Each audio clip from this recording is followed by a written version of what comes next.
So, what's up, fellas? How y'all doing? Yeah, so let me give you some background. I mean, we've had a couple guests come on and we always ask them, who do you think we should have on the show? And I think, boys, what it's up to like three or four people that were like, you should definitely get Danny Hunter on. So At least uh, 3. I think the last maybe, actually the last 3 probably. yeah, It's good to Stanley, know. It's good to know how my money that I've been slipping to people in their pockets is paying off. You know? you and Cliff Gotta do what Hall. you gotta do. Yeah, Cliff Hall definitely. I didn't realize Cliff Hall was as popular as he is, but he's definitely made his impression on people, which for good reason. Cliff's a good dude. Yeah. Um, but yeah, why don't you tell us a little bit about yourself? Who is Captain Danny Hunter? So I born and raised in St. Bernard Parish, down in Violet. Uh, been fishing since I was 4 years old. Then Hurricane Katrina came, took everything I had. I was living with my parents at the time and wiped it all out. I moved out to Slidell with my girlfriend at the time, now wife. Um, and been living out in Slidell ever since. Been fish I grew up fishing Hopedale, Delacroix, Shell Beach, that whole little area. Uh, and even after Katrina, I was living out here in Slidell, and I was driving, making that hour run down to Hopedale and Delacroix and fishing. And man, I'll tell you, I coming across that lake, and I'm like, man, they gotta have fish here. They gotta like you ain't gonna tell me there ain't no fish here. I'm driving an hour away to go catch some fish. They gotta have them here. So I forced myself to learn how to fish the Lake Pontchartrain area. I was in law enforcement in 2007. I joined NOPD. Um, in 2008, 2009, my schedule was every other Friday, Saturday, Sunday, Monday. We were off. So we worked and then we were off every other Friday, Saturday, Sunday, Monday. And we fished Friday, Saturday, Friday, Sunday, Friday, Saturday, Sunday, Monday, all in Delacroix. And during that time, man, we were catching some fish and all my buddy, oh man, you should get your captain's license, you should get your captain's license. And I looked into it and the time it just wasn't in the cards. So I put it on the back burner and I left NOPD in like 2014 or 2015. And I started commercial crabbing and I looked into it again and I was like, again, it just wasn't the stars had not aligned at that point. Uh got back into law enforcement in 20 the end of 2015 with the town of Pearl River. Um Did 6 years with them, and, man, I don't like politics. I don't like drama, I don't like politics, and there's a lot of politics in law enforcement, especially in St. Tammany, and, I had worked up wasn't much working involved, but they hired me on as a detective, and 10 months after being a detective, they made me lieutenant, and about 3 months after that, they made me the assistant chief of police. And, I didn't have much competition, reality of it. I could read and write, and they were like, "Oh, man, you need to be in charge of everybody." So, I did that, like I said, for 6 years, and like I said, the politics, man, I don't like politics, and so I got out of law enforcement. I started selling roofs for a buddy of mine. Uh, when I didn't have any leads or anything, I had a at that point, I had a 16-foot Scout. I still have it, actually, it's in the backyard, with a 60 on it. And man, I'd go out there and I'd drive around. I'd start fishing. Forcing myself to learn this area and the Lake Pontchartrain area, and started catching fish. And I started posting on Facebook, all the little groups and all that, just trying to help other people out. And uh, I was telling people exactly where I was fishing, exactly how I was fishing it, exactly what I was throwing. I mean, just to try and help anybody out that I could. And I started getting messages on Messenger and text messages from people I know. Man, where you caught them fish? Where you caught them fish? How much you charge for a trip? How much you charge for a trip? And I was like, man, I started looking into it. I started having other captains, local captains around here. Man, I was in that area and I didn't catch anything. Man, what you were throwing? Where I could get that bait from? Things like that. So I said, maybe I could make a run at this now. And I talked to my wife. My wife's a nurse and she was travel nursing at the time. So she was making some real good money. So she gave me the thumbs up. And I had a pretty good little business plan. I said, "Man, I'm not gonna stop doing what I'm doing. Imma keep posting and building up this reputation. That way, when I did start my charter, company, people weren't going to be like, "Who's this guy?" They were like, "Oh, that's Danny, man. He catches fish." So and I kind of hit the ground running on that. And that was 2023, 2023 when I started. My first paid trip was May of 2023. It was actually my dad. I was trying not to take. I'm like, come on, Dad, I'm not taking your money, man. I mean, I am where I am fishing from because of you. Uh, Did he pay full price? no, he didn't. There you go. Did he Yeah. tip? That's the question. Yeah, did he tip? He actually put it in my cup holder, so I didn't even know until That's a good dad. back the boat down. We getting everything set up. He jumps in his truck. All right, and he leaves, and I get in my truck. I'm like, oh, you dirty rat. That's So, awesome. but yeah, that's kind of how my story is. I mean, my grandparents they had a house in Eden Isles. So 4 years old, I got pictures on my website. Me with a fish 4 years old, ankle socks and shorts that stay the same length. And I got little bitty sheephead fishing off the back of that dock back in the day, long time ago. Getting Yeah. old. So it sounds like you kind of almost, I guess, unintentionally became a guide, but it also sounds like guiding just kept calling you your whole career. And just being on the water, man. I stole Stanley Fink's little message because his little slogan of best fishing trip of my life until the next one. The first time I ever seen him post that, I was like, yes, that's it. I thought I felt the same way, and I was That's like, I it. feel that. Yeah, and look, I've gone out. I've hit things under the water, smoked the lower unit, dead in the water, sitting there waiting for sea tow. Guess what? Still the best fishing trip of my life for the next one. That's right. That's right. That's one of the most important ones. Are those you learn what not to do. Right, right. So, Yeah. but yeah, look, I've gone out scouting and never caught anything, and it doesn't matter. It's being out on that water is what it's all about, right there. Yeah. Man, that's an awesome story. Did you upgrade the Scout? Yeah, I did. So that was part of the thing too. I was still out there fishing, and I'm thinking to myself, man, 16-foot Scout, awesome boat. Man, I can't really fit, but one, maybe two, two people in here. I was like, man, Yeah. I run two people trips. So I again talked to the wife, and this my birthday's in May, so I'd been looking at I have a 2016 Sportsman Master 247 with a 300 on the back, and I had I had specific things that I wanted on a boat when I started looking for chartering. I knew I wanted at least a 24-foot. I did not want a T-top.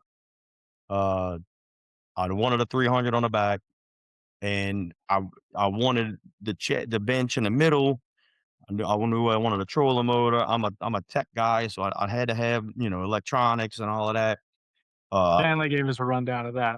You We'll and get to boy. that later. of them electronics. I've watched hours and hours and hours of YouTube videos learning how to read that side scan, set up that side scan and the down scan and all of that. And Yep. man, people sleep on that stuff. People They sleep. do. They got it. They have it on. It's not like you're going out and buying something new. Most people have it on their dash. They just don't know how to read it. Yeah. Yeah. They have a learning curve for sure. Definitely, definitely. Yeah. So let Set me it, ask you a get question. it set up and everything is a learning curve. The whole time. Yeah, no doubt about that. Yeah. I mean, let me ask you a question real quick. Is obviously you're passionate about fishing. Did it change any when you started guiding? I mean, obviously you'd had people on the boat, but when you turn it into a profession, I guess that's a lot of people's fears that your hobbies, once it Yeah. becomes your job, it becomes a job, you know? So when I started before before I before I actually started guiding and I was fishing and going out there and posting and just fishing, I would literally watch the sun come up and watch that sun go down. Just fishing. Just like I said, I was trying to learn the area. I was fishing over here, just fishing all over the place, checking this out. I was fishing all day long, driving my wife crazy. Um, so which led to, hey, babe, I'm going to work. No, you can't There get that. you go. I'm Just going to work. turn it in your Yeah. favor. But so when I was coming up with the whole pricing and trying to figure out what I'm gonna charge for that, I reached out to a couple of the guys in the area and find out what they were charging. And I knew, being the new guy, I knew I didn't want to come in and just undercut everybody. I didn't want to draw up business that way because that's not a good way to earn the respect with the other captains in the area. Uh, 100%. so what I did was I said, well, I was already staying out there as long as I could. So I just transferred that into my chartering, and I don't put a time limit on my charters. We will fish until my clients they're ready to go. I've been nicknamed PM Charters by a bunch of by a bunch of the guides in the area. But I love being out there. Um, Yeah. What's the latest someone's ever kept you out there for the I least amount of fish? I've literally watched the sunrise and I've literally watched the sunset with same people on a boat, and we've came back with a dozen fish or so. Oh, man. Yes. Yeah, in Gotta love fact, it then. actually, I had a trip. The trip I had Saturday. The trip I had Saturday. It was supposed to be 4 people. He's a regular of mine, and he shows up by himself.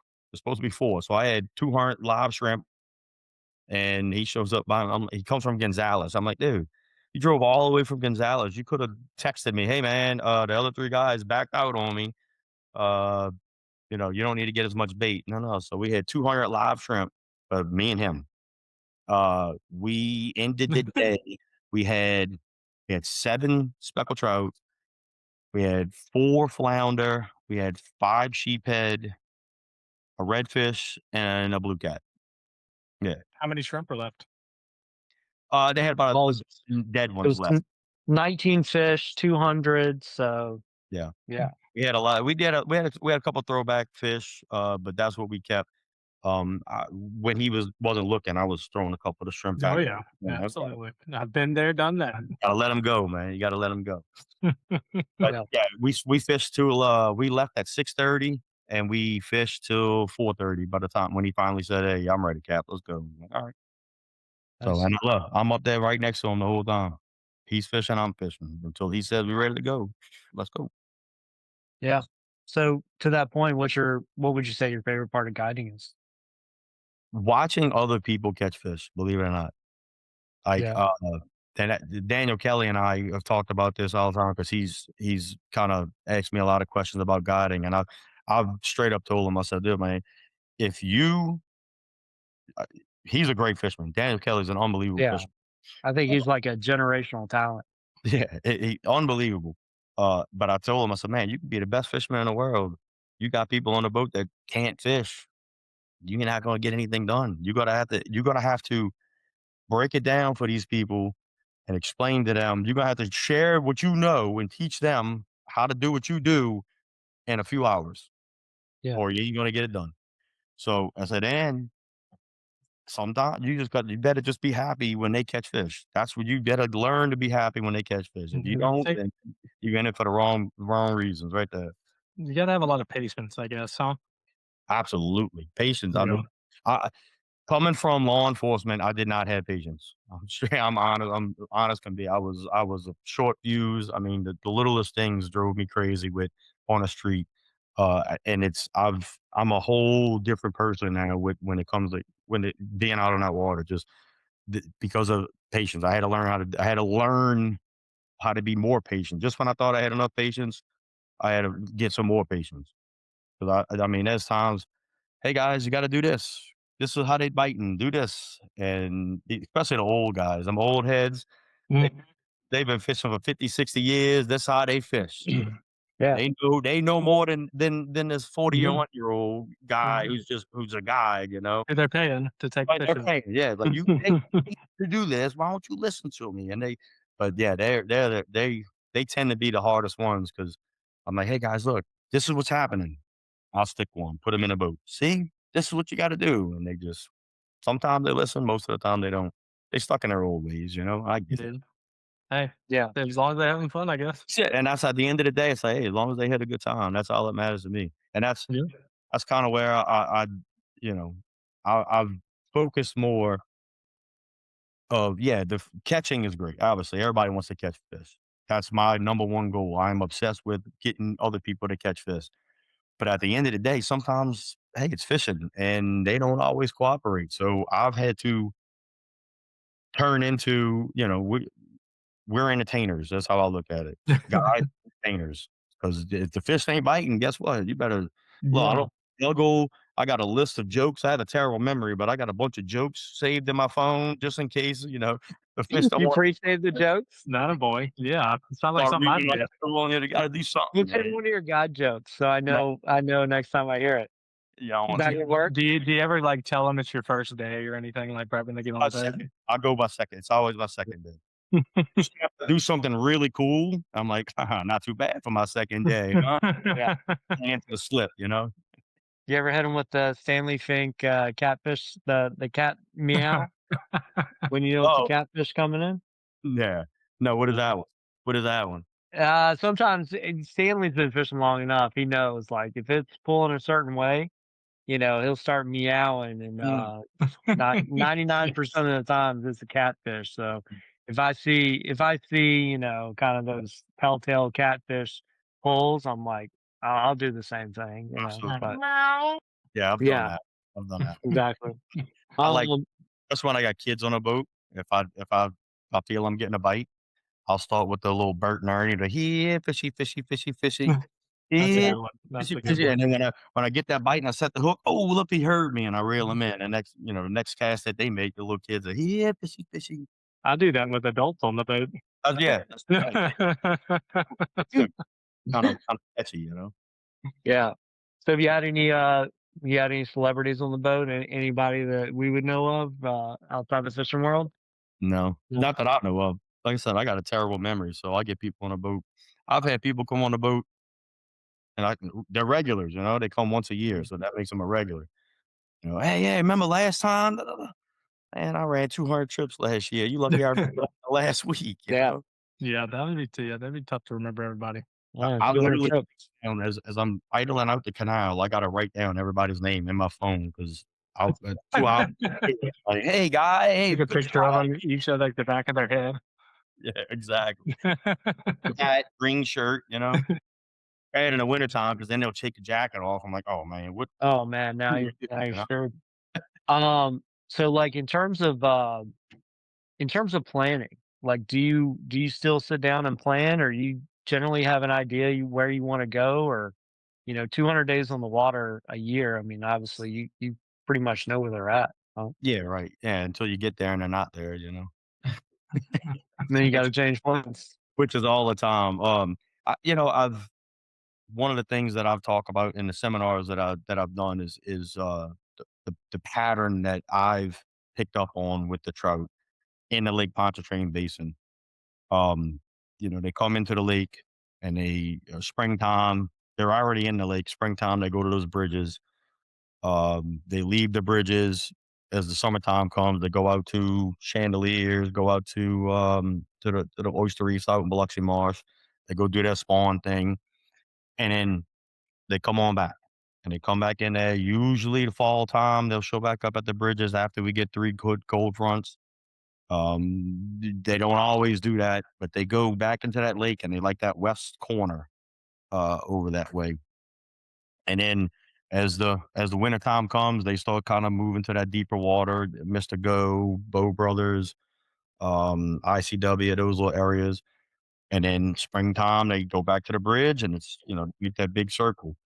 Um, but as far as the planning that I'll do is if I don't know that they're here where they're usually at, if I have a day off, I'll go try that area.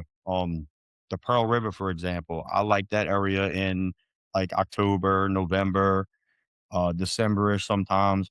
Um, but if I'm catching them like this past fall, I want to say I was down by the Mr. Go area, and so from my slip on Salt Bayou, that's about a 30-minute boat ride. Well, if they're about in Mud Lake over that way, hey, maybe I'll Yeah, it's a lot faster. so if I get a day off, I'll say, you know what, let me go over there just to see if they're there. And the one time I did it this time, I didn't get the fish. So, but a good scout it was a good scouting trip too. I mean, Yeah. you don't have to catch fish for it to be a good scouting trip. It's Yeah. actually a great trip. Now I know where not to go. Yeah, 100%. Every trip is you can be useful no matter what you catch.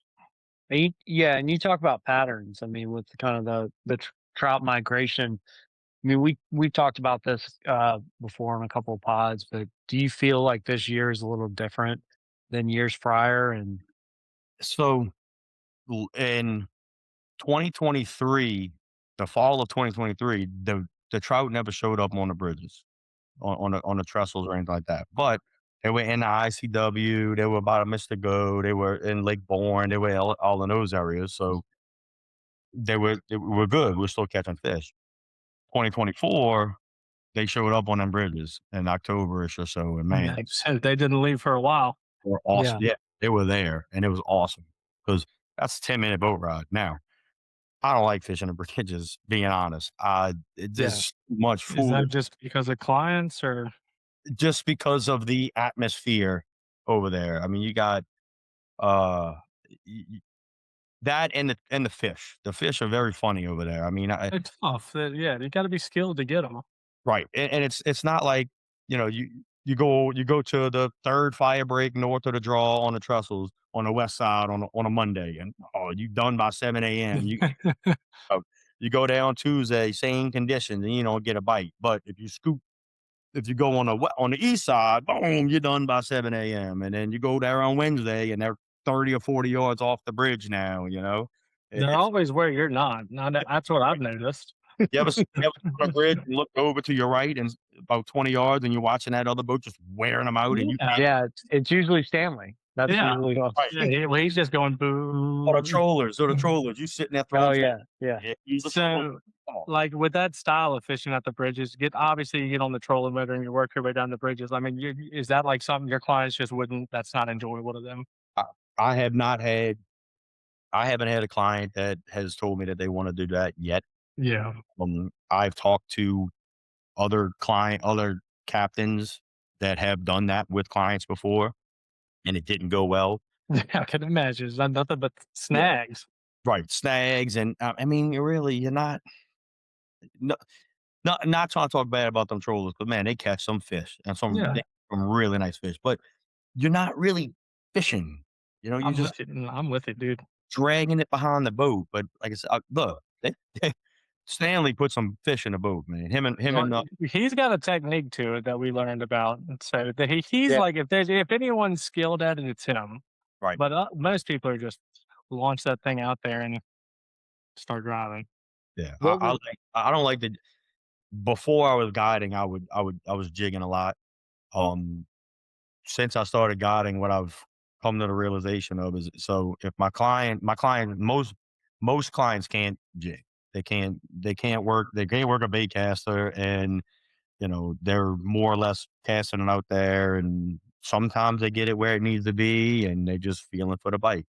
So I had to put my bait casters away and my jigging rods away, because if I start catching jigging and they right next to me on a drop shot, or Carolina rig, or whatever, and they're not catching anything, and I'm sitting here wearing them out on a jig. That's how can I can't even, hey, what I'm gonna do? Hand the pole? Hey guys, start jigging. You know? Start digging, man. Just Yeah, right. have you concentrate and ever done pop, that dude. before? I'm always curious about that. Is like if you got a client that just cannot buy a bite, even on like live shrimp or whatever. At what point does the guide say, "Well, I don't want you to go home with no fish. So like I'm gonna get you a quick limit and like like nobody will know." Like what's your opinion on that? I call it going to work. That's what Yeah, I call it. I fish on my charters.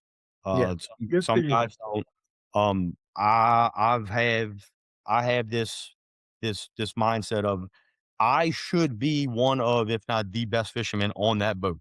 I'm out there every day. I'm doing it every day. If I'm not fishing, how can I relay to my clients what the fish want that day? Especially yeah, especially on that bridge. I mean, sometimes they want you popping it up and down. Sometimes they want you dragging it. Sometimes they want you reeling it in. Sometimes they don't want you doing anything to it. So yeah, how am I supposed to know what they want if I'm not fishing? So I'll fish, and the second anyone on my boat gets a bite, catches a fish, my rod goes in a holder, and I'm grabbing a net. I'm working with them, and I'm because I'm more excited than them usually for that they got a fish on the line than what Yeah. I That's catch a fish. all. Yeah. Yeah. I That's Yeah, can how. imagine there's some pressure, man, when, like, oh, it's nobody's getting bites. massive pressure. It's massive pressure. Yeah. But there have been times when like I'm doing everything I can. Hey, do this, do that, do this, do that, do this, do that, and they just and I can't do anything wrong. There's been time I feel terrible sometimes. Like I'll put my pole down because I'm like every time I cast, I'm catching a fish. I can't do, and I'll put it down. But there have been times when it's like it's kind of getting a little late, and I know the bite usually kind of dies down. And hey, look, I got to go to work. Yeah. I can see they kind of fading away. I'll get up there and I'll start working. Don't. Start putting a couple of fish in board. And usually that gets them more interactive. And oh man, and Yeah. boom, then they start. They get back involved and they start catching again, and we back on Well, track. You know. what would you say your favorite type of fishing is? Oh, me personally, my all time favorite type of fishing is top water. Oh, I yes. don't do that with clients. Uh, Yeah. some of these clients that I get on my boat scare me just casting one hook, much less Bro, not them Yeah. treble hooks, and then them expensive top waters too, they throwing that Yeah. straight into the rocks. right, exactly. So that's my like if I have a day off and it's top water season and the weather's right for it and hey, I'm gonna go try it. Why not? But for clients and my second beer is courts. Yeah. Monterey's and fish in Hopedale and Delacroix and Shell Beach. That's what we fish with. We fish with corks. Cork is king. I mean, you're just really no arguing that. Yeah. I mean, it's still, if you don't get excited seeing a cork drop, it's like, Right. I don't know. And That's, as a guy, what's nice if they cast out, I can see that cork. Yeah. Hey, Yeah. oh, that was a bite. That was a Can you pay bite. attention, yeah. please? Yeah, right. Hey, wanna catch a fish? Catch that fish. You just had a Yeah. bite. So what's your PB trout? Uh, 20 she was 24 inches and she weighed 5 pounds, Nice. and it was last year right after the snowstorm. The Oh, Nice. really? week after Master go? I and Go Hagen. My boat was in 2 foot of water. It was the following week after that snowstorm. I fished Monday, Tuesday, Wednesday, and Thursday. I had 2 people on Monday, and then I had the same 2 people, Tuesday, Wednesday, and Thursday. They were from, like, North Carolina or South Carolina or something like that, and, right there in Go Hagen on the flat, Mhm. I would pull down in 2 foot of water. We're throwing out to about 6 foot of water on course, and it was lights out, So lights it was out. under a cork?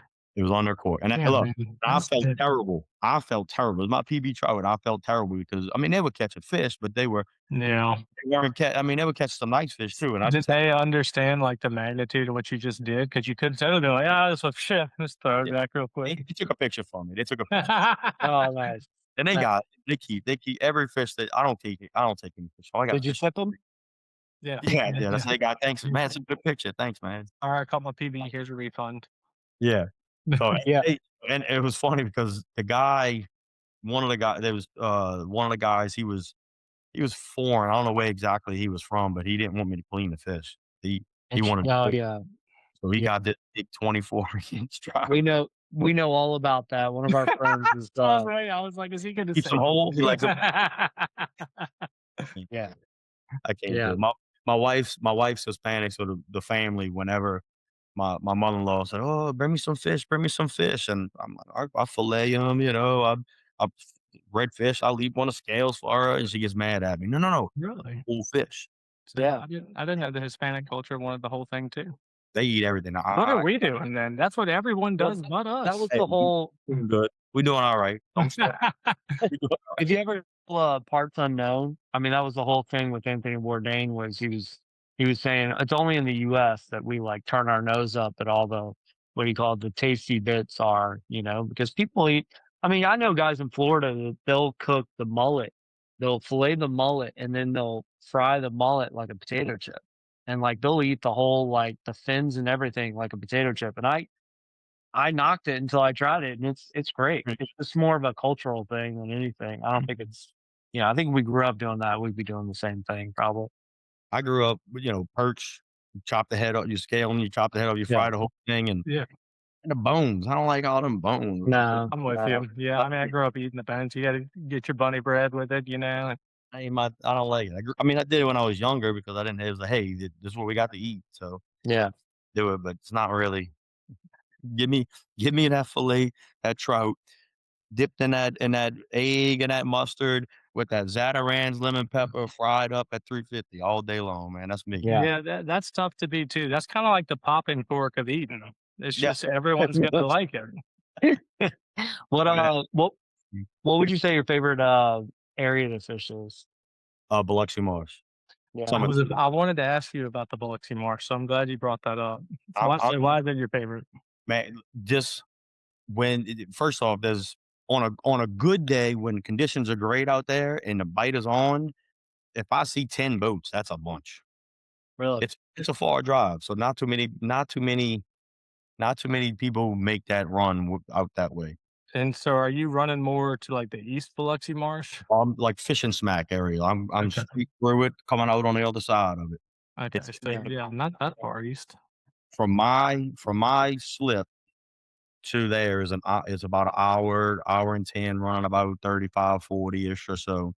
It's actually the same distance from Campos through Bayou Lutri and all of that stuff. It's the same distance.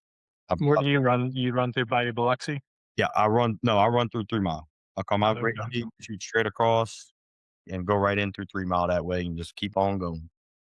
Yeah. Most of the boats I see come from Mississippi, but a lot of Mississippi boats come out that way. Prior to me guiding in the around '08-ish, '09, 2010 area, I lived right off of, Fremo, and the 90 bridges were open, so I would go that way, I'd launch right there by Silver Slipper, 20-minute boat ride straight Yeah. across the lake, Yeah, and that's then awesome. to Marsh fishing it. But yeah, that's those fishing all those oyster reefs with artificial bait, the Marker 54 I found works unbelievably well out there. Yeah. Uh, I like Undertaker corks and, you know, we go out, So, it's awesome.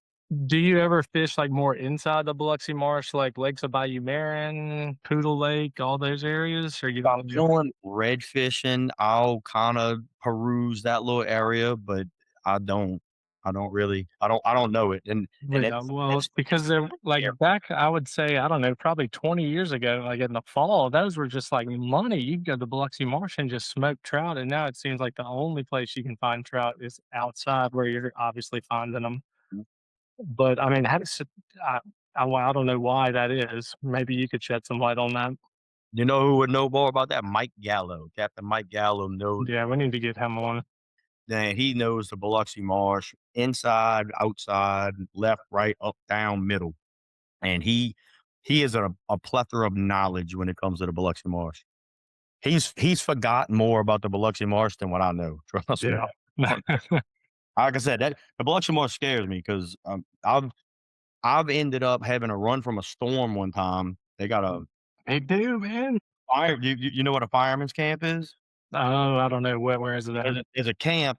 I can't even begin to explain where it's at. It's in the middle of Biloxi Marsh that a bunch of firemen uh, own it. I guess they built it, or but it's fully system. It's got a generator. It's got water. It's got It's got.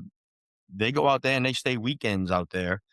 But they leave the door open in case Is it anybody. up by, Elwha?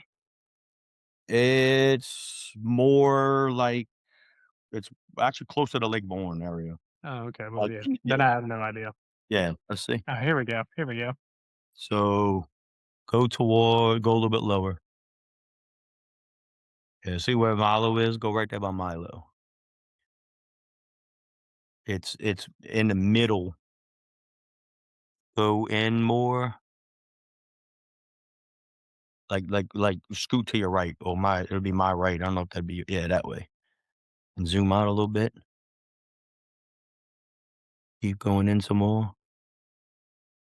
Keep going in some more. Oh, like yeah, like to the right. I'm sorry. When I say in, I mean like yeah, I mean like move it in to Oh, would it much. be oh, wait, no, maybe not. Let's see. Oh, Stu no, no, it's that. No, it's Is not it that. like Stump Lagoon area? It's not that far. Let me see if I can pull it up on my phone. It's more, yeah, it's not that, it's closer to it's like right in the middle of all that marshland area right there. Mhm. Right It's here to the left. to your, yeah, that area, in that area. The fireman's camp. Yeah. Is type it into, it might just show up as that, you never know. I don't think it does. Let me see.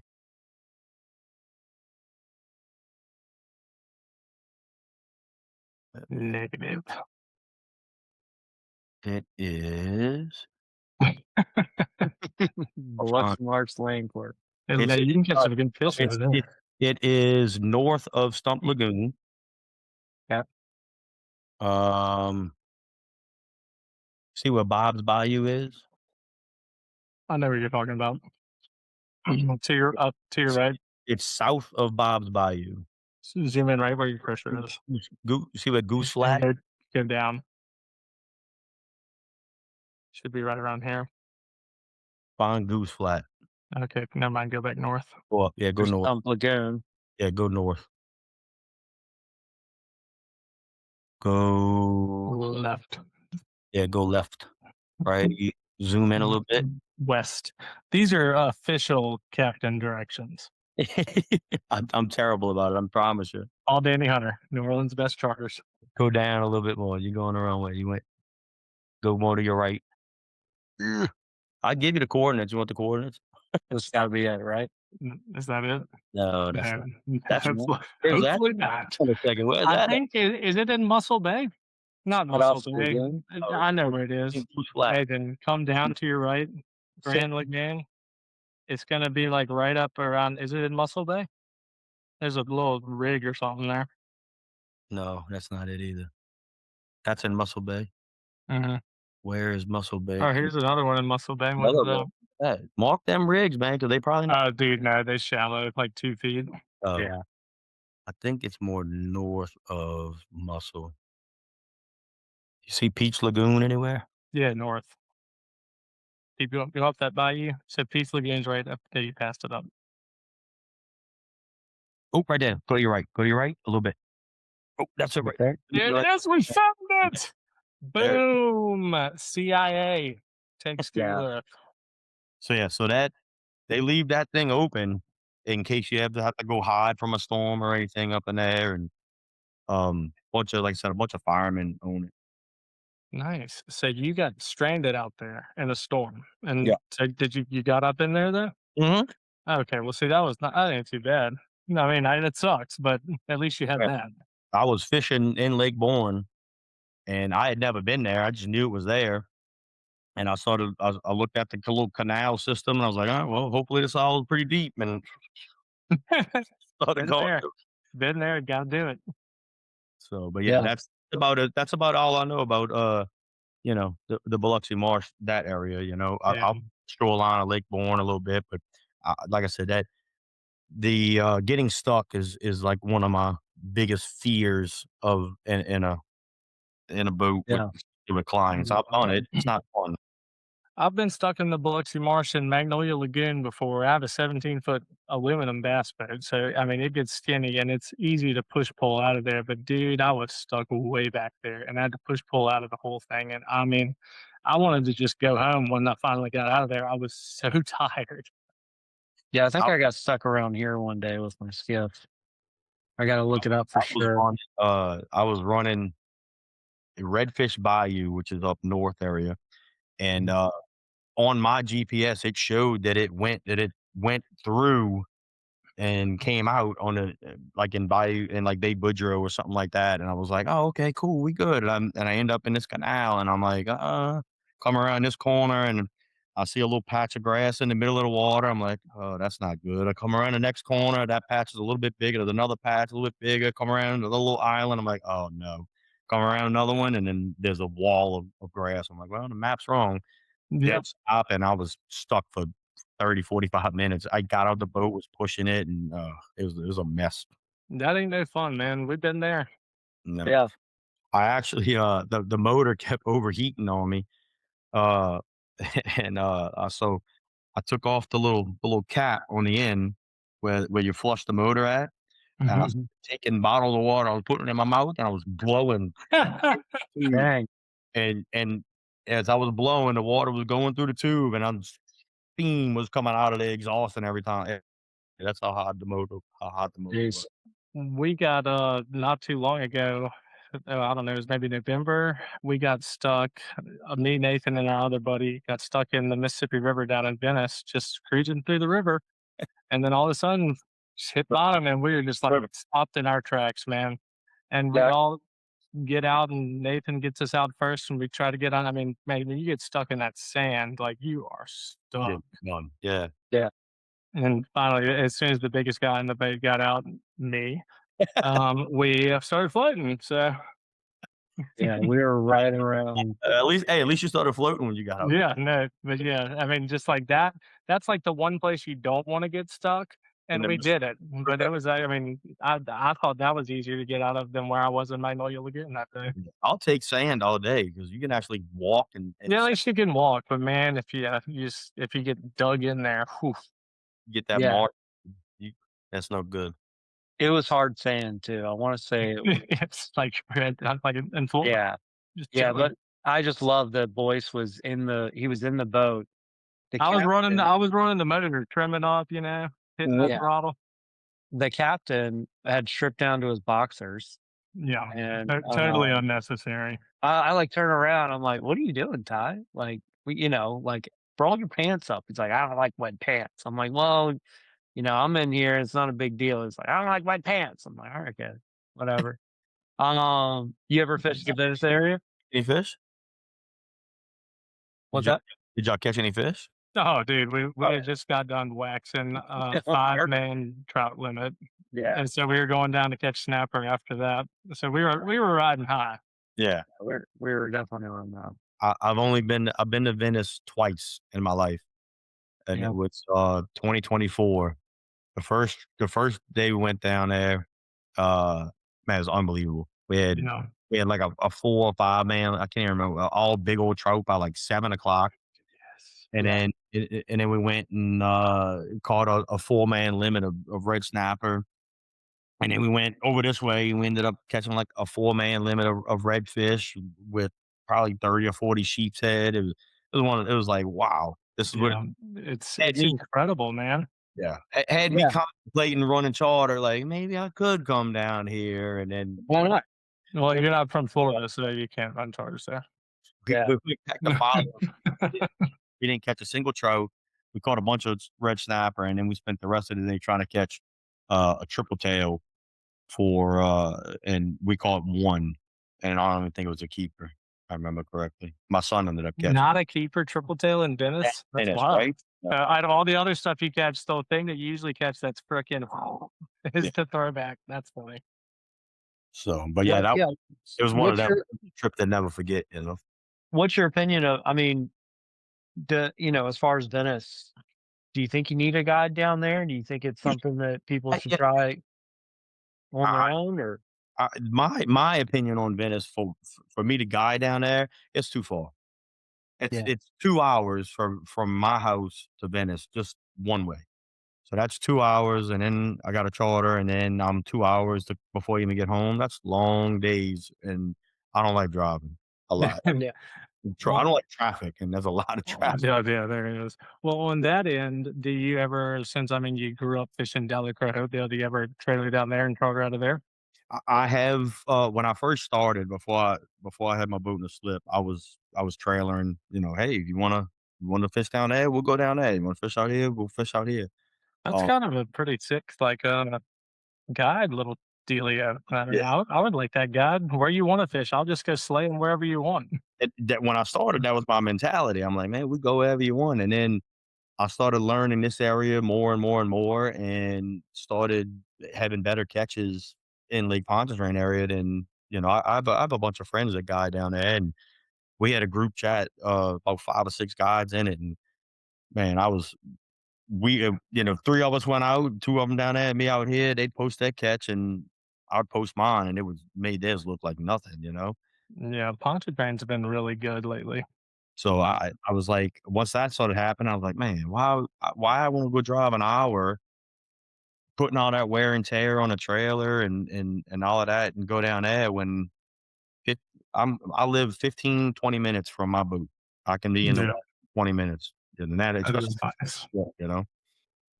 So, So tell us about, I guess, back I to have Lake Pontchartrain. T- I have ran some trips for, with my boat in a slip where I was like, "You know what? I don't feel like picking it up. Imma just drive down there." And, me and another captain, Brad D'Alfonso, we both had a trip running out of Campos, and he said, "Come on, let's go." We met up in the lake and chef to Lake Bourne, cut across Bourne, came through, right there by the fort, and I think it was 45-minute drive by boat, topped off our fuel by Campos, ran the trip, let them, clean the fish tag, drove on back home. That ain't too bad. Yeah. Saved the wear and tear in a trailer. Yeah. Yeah. That's nice. You know, I guess like in terms of long-term goals, I mean, you've accomplished one. I'm assuming it was a long-term goal for you, which is to become a fishing guide and do what you love. But Yep. is there anything else on the horizon that you want to accomplish So, long term? when, it Captain Mike Gallo asked me a question when I first started running some trips for him, and he said, "Where do you see yourself in 5 years?" And, I didn't have an answer at the time. This is I was probably 3 or 4 months into guiding, and he asked me that question, and I was like, "I don't know, man. I'm just taking people fishing, He's man." coming with that wisdom on you. Yeah, well, he's been guiding Lake Pontchartrain for, like, 25 years, 26 years, something like that. Uh, and, so he asked me that, and I was kinda a loss for words, which is very rare for me, as you guys can tell. He said, "Look," "Look, you don't have to answer right now, but, just think about it." And I was like, "Alright." So, 2 or 3 months later, I'd ran some a couple trips for him, ran a couple trips for a couple other guides out in Lake Pontchartrain and down in Hopedale and stuff like that, and seeing how everybody kinda does their things, I had an answer for him, and I was like, "Cap," I said, "You asked me a question, but I got an answer for you." "So what's that?" I said, "Man," and I pointed at him. And he said, "What?" I said, "You." I said, "You where I see myself in 5 years." He's like, he kinda looked confused. I said, "Man, you got lodging, you're on the radio, you're on the news." I said, "You're doing all these seminars." I said, "You don't have to post on Facebook if you don't want to, and you booked up, and you sending trips to this guide, and you sending trip to that guide." I said, "That's gold." That's a powerful position. Yeah. Yeah. I hate posting on social media, by the way. I Yeah. Oh, know it's really? So do I. I know it's hard to believe, but I can't stand posting on social media. Give us the lowdown. What's the One, I feel like when I post on social media, I feel like I'm bragging, and I'm not bragging. It seems like it is, but I'm not. I'm building a business. I'm trying No, no, I totally know what you mean. to, but then posting on Facebook, it draws attention not only to you, but it draws attention to where you're fishing at, and now you got to fight everybody. You got to get People there like us. one. Uh, and then you get other people that, people think you're lying and they want to argue with you. And, I, like I said, I don't like drama. So I don't like, I hate it. I really do hate it, but it has helped my business out a whole bunch. So I continue to do it. And, Yeah. just because I am still building a business. I've only been in, 2.5 years now, officially in business. So yeah. That's Yeah. crazy. But my man, I wanna be recognized as one of the best charter guides in Slidell on the North Shore, you Yeah. know? Well, it sounds like you're on your way. Doing alright. Yeah. So Um, how booked out are you? Are you consistently, I know you have seasonal business, but So, as of right now, based on what I have already done, I'm ahead of schedule from last year. Uh, 2024, I ran 181. Last year, I ran 206. That's kinda where I wanna, uh, you know, that's a lot, 206 yeah. trips, and that's paid trips. That's not even including trips where I've gone out because I had a cancellation or I wanted to go scouting or, I actually wanted to go fishing, so it's a lot of days in the water and it, especially in the summertime, and it gets hot and it starts wearing on me. Yeah. yeah. Uh, Oh, I can imagine. Yeah, what would you say your best day out, Um, chartering was? Like, just June personally. June 7th of 2025 Okay. is Very my specific. my oldest son's birthday. Every year for his birthday, I take him fishing. Him and 3 of his buddies. Um, and this past June, I said, "Come on, let's go." We had dinner plans, so it wasn't. I told him from the beginning, I'm like, "Look, man, we can't stay out there all day because he." I have 3 kids. My oldest is a fisherman. My other 2, they like to catch. So if I'm going scouting, I'll take the oldest with me. The other 2, they want to know, "Hey, Dad, how you did yesterday? How you did today?" They want to make fish before I reckon. we go this weekend. But I'll take him. But we went out June. We left at 4:30. Ran all the way across Lake Bourne. Got out to those reefs. By 8 a.m., we had a 5-man limit of trout. Not a single one of them was under 15 inches. Every Yeah, single one of them were hammers. that's awesome. We played catch and release for about 15, 20 minutes, and then we started heading on back in. And as we headed back in, there was a triple tail. I was like, and he turned around and my son caught a triple tail. It wasn't a keeper, but he Yep. but you can't keep the guides limit when you're on a charter. I really disagree with that one. Um, what if I'm on a boat and my clients catch that fish and hey, I wanted to take some fish home today. Now I can't. I have a recreational fishing license just like everybody else does because it's a That's a requirement. good point. That's a good point. And I go into my law enforcement brain and I'm like, man, that's to me, it's unconstitutional.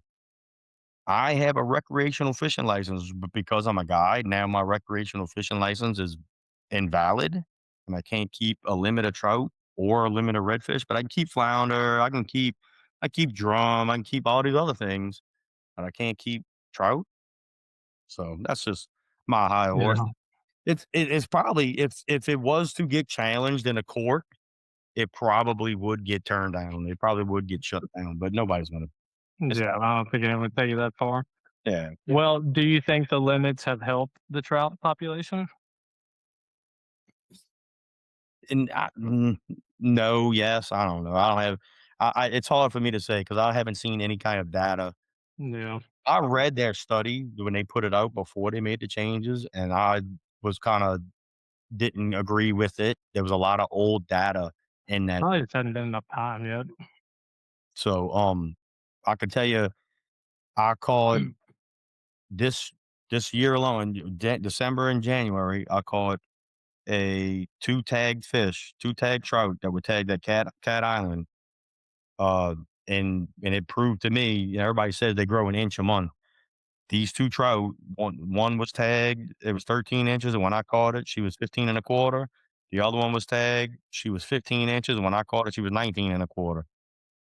And it lined up with an inch a month, that they grow an inch a month. Yeah. So I'd always Yeah. heard it, but I'd never seen the data to support it. Well, that's how they get the data from stuff like that. So But yeah, we're Yeah. glad you shared that. I Yeah, was tagged fish for Louisiana for a while, but I wasn't. I felt like no one caught any fish that I tagged, so I was like, "Man, I must be killing these things. I'm not doing this anymore, man." I got yeah. really discouraged very Me quick. Meanwhile, some Ronnie is, like, eating your fish, and he's got the tag, and he's, like, These are checking these to see if, like, phones, man. They got I know the numbers on ones that come with toothpicks. them. Yeah. Highly Uh, possible, highly possible. do you have any destination fish that you wanna like, any fish that you haven't caught yet that you wanna catch? Like, Uh, species-wise? Dirty 30 speckled trout, Yeah. man. I follow a bunch of guides on social media from like Texas, and man, they catch them trout. I'm like, golly, People, they're I know starting to what blow up, huh? Yeah. I know what big ones around here do, what they feel like, and these guys out here catching, twice the size trout that we got. Man, I can't even imagine that. Yeah. Well, we got you're gonna love it. Chris Bush is coming on March 1st, March Oh yeah, 4th. Yeah. Yeah. nice. Just He's gonna make me really want to go to Texas, huh? well, I mean, we Like talk us about too. we pretty much talk about it every episode because we always touch on big trout. So I mean, that's a destination and a species. Is there anything else outside of trout that you're looking to catch you haven't caught yet? No, so I went to Venice twice 2 years ago and did caught some snapper and the deep sea or the offshore fishing just it doesn't it It's doesn't easy get mode.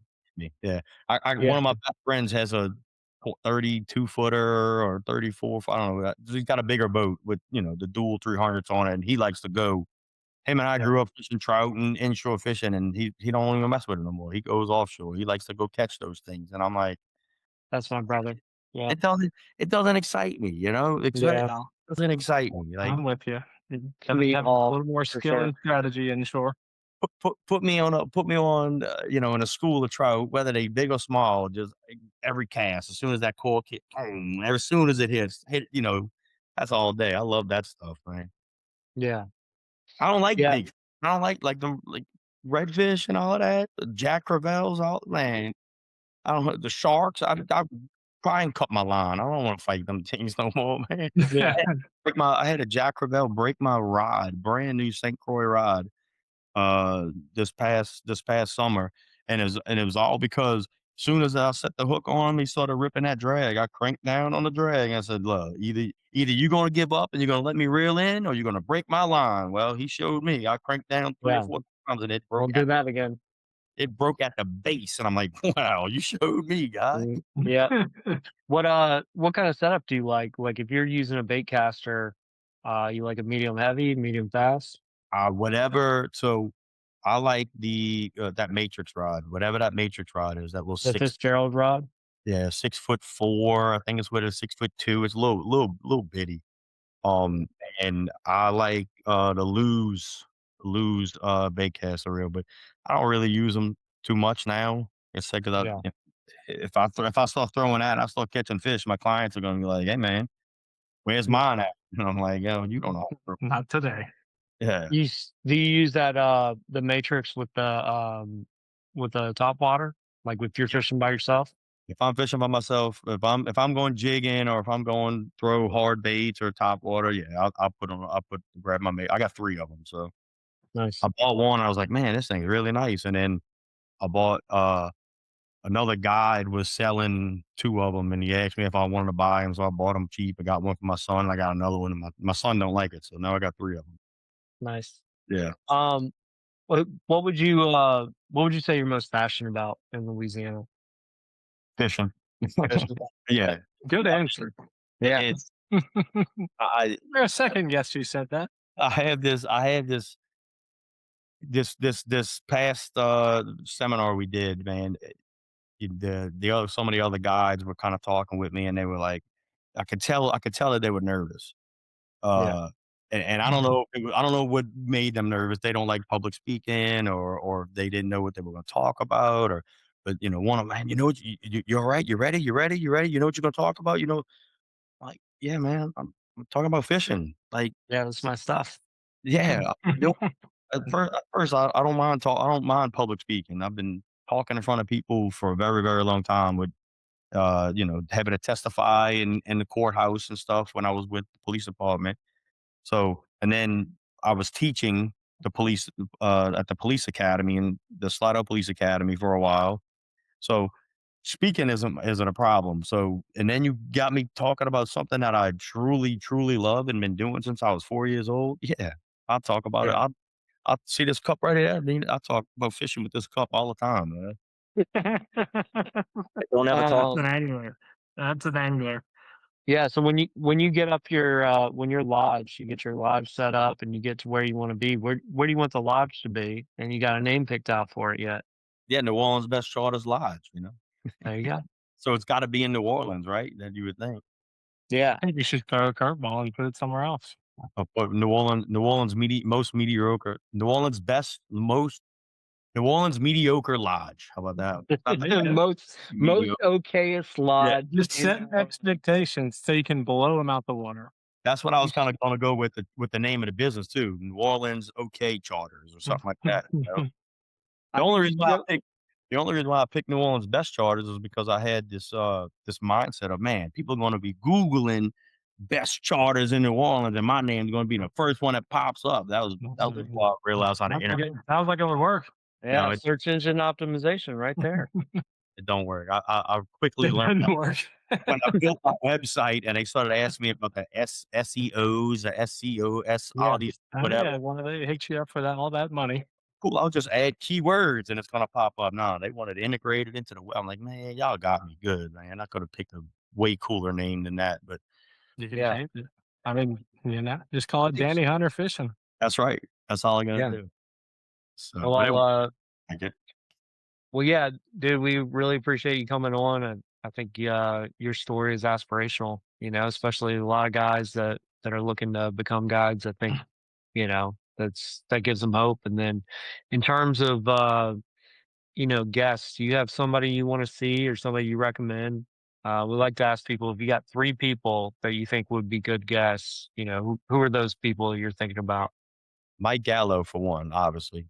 Yeah, Like I said, that the amount of knowledge that that guy has is unbelievable.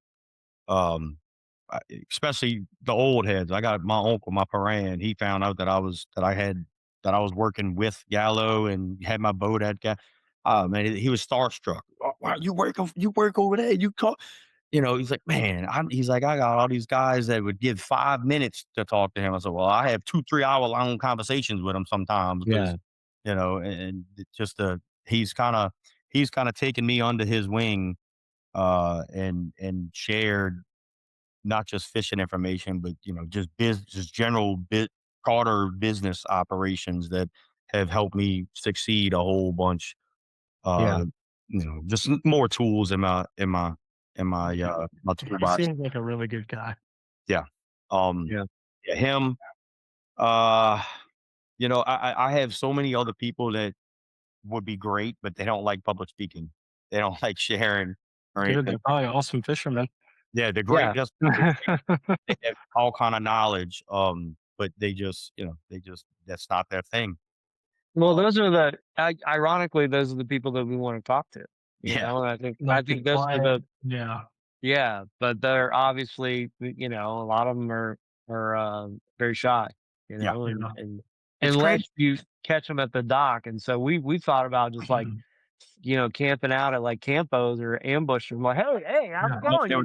Like, Get it in their Uh, face. Yeah. or just book a charter with them one day and don't tell them it's us. Hey, there you go. So we'll yeah. set up here. That's one way to do it, and it's probably a write off for the business too. You could do that. All right. So we got Captain Mike Gallo. Any other Um, people that you think would just show up on the radar and actually talk? Captain CT Williams, he'd talk. I'm sure. I mean, he does Yeah. the TV shows, so I don't see why he wouldn't. And then You gotta give us a wild card, somebody that's not on Yeah, the radar. yeah. I'll say Captain Brad D'Alfonso. He is good luck getting him because man, he's he's been guiding before me. Challenge accepted. Yeah. He's been guiding before me. He does not like public speaking. He's told me this many times. I keep This is private. You're at your house. right. Yeah. It might be better for him. But I mean, him and I, him and I hit it off and have become really good friends. The way we hit it off was we both ran a charter for Captain Warren Dudenheffer down in Hopedale one day. He had a group come in. Uh, The he took 4 people. I had 4 people. Whatever. We went out fishing.